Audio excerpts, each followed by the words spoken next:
Well, I would say first is, you know, in the game of basketball, you have men out from injuries, etc. That happens. Just so happened Quintel wasn't here tonight. We really just tried to go to our matchups. We felt that we had size on their guards, which gave us an opportunity to kind of start it off early, get in the penalty early. But overall, you know, we came ready to play. We respect that team. We respect their coaches, GP. But you know, we got some great guys on our side that has the will to win. We have an extraordinary coach in Nancy who's been doing a phenomenal job, and we're just trying to get the job done. Big Big, talk about coming back to a place where you won the chip. Oh man, it's unbelievable to be back here. You know, to think that I probably would never going to play basketball ever again because of my foot, my injury. You know, be back out here, it still feels the same. You know what I mean? The energy, the people, and like you said, winning the championship. You know, you're here forever, and that's what they showed me tonight, and I appreciate it. You know, we have such incredible young men who, if you saw how they took care of their bodies, and you know, he's doing sprints at practice last night. These guys, their leadership is at the highest level. And I say it all the time, it's an honor and a privilege to be in their locker room and to coach them. They know the moment, they play hard. You never have to coach effort with them. And they understand this game. I mean, Corey has numbers that can be MVP in this league. He's there. This is a guy that came back from a torn Achilles tendon a year ago. But from, you know, Jocelyn, who is his, what's her title? She does everything to keep him healthy. You know, she's our MVP as well. But that was an unbelievable team. Gary Payton gets his team ready. I know they did miss Woods. I mean, that's a very important part of their team, and we want to play against the best and see where we are. We have to measure ourselves against great players, so our guys were prepared. And welcome back to Boston.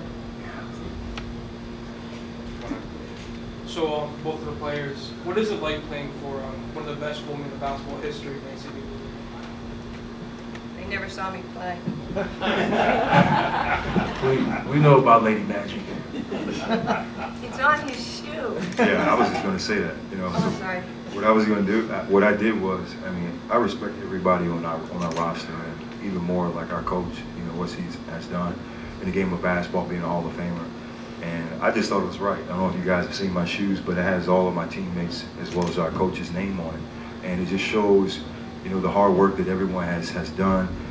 Even for Nancy coming in, you know, to this league to be the first female to coach a men's professional league, she has a swagger, and so when you have, you know, those characteristics as a person, I'm not even going to say from a man or a woman, as a person, it shows the leadership and the character and integrity that you want to have as a coach, and as players we want to follow that as well.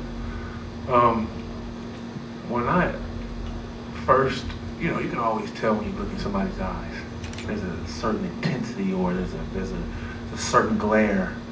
And when I see her talk about the game, and I see the intensity, and I see the you know, the wisdom, and I see all that in her eyes, I'm like, she's the one. You know, you got to respect it, no matter if she's a woman or a man or a little kid. She takes the game so seriously, and that's why I respect her in everything that she's about. Because you know, sometimes, you know, everybody can coach X's and O's, but when you can feel that intensity and that love, and can see it in their eyes, it's a whole different ball game. It's a different respect. And so because of that, you know, most definitely, I'm going to always respect her and try to learn as much as I can from a wise person like that. And now you can understand why God is good and why I'm blessed. Amen. Amen. These two people right here. I think the world of them. Couldn't be happier. But thank you for being out here with us today, Boston. It was one other thing too that I wanted to say, is that we have a great bunch of guys, and you know, we don't get a chance to see Xavier Silas play He has done a phenomenal job being Nancy's assistant on the coach, coming to us, you know, directing her as far as, hey, you know, this is a matchup, you know, play sets to run. Shows the leadership for him because he is a very talented player that should be playing. And also, you know, Ryan Gomes, who got hurt with a calf injury, he's here. You know, he wanted to come support this team, and so it just shows, you know, everything from these guys having the leadership. Coutinho Mobley is really the motor of this team, and you know, the intensity, the fire that he brings. And Birdman, he's a winner. You know, he steps on the floor, it's business. And so when you see guys that, for me, I never won a championship. So when you see Glenn Big Baby Davis, Birdman, you know, their approach to the game as being NBA champions, you know, I want to follow that. And I remember sending a text to Big Baby about that, like, hey man, it's a pleasure to play with you. It's a pleasure to play with Birdman because, you know, I've never played with guys that weren't won championships. So you see the level of competitiveness from them, and the way they approach the game every single day. So, you know, it's a credit to all of our players that has been helping us out. Baby, it's hard to believe it's been 10 years since we won that chip. Yeah, you know, time goes by so fast, man. You know, I felt like, you know, when I first was here as a rookie, you know, on the court, you know, in here till 6 a.m., you know, taking pictures and passing the trophy around, you know, time goes by fast, man. And I definitely, you know, am blessed to be a part of immortality.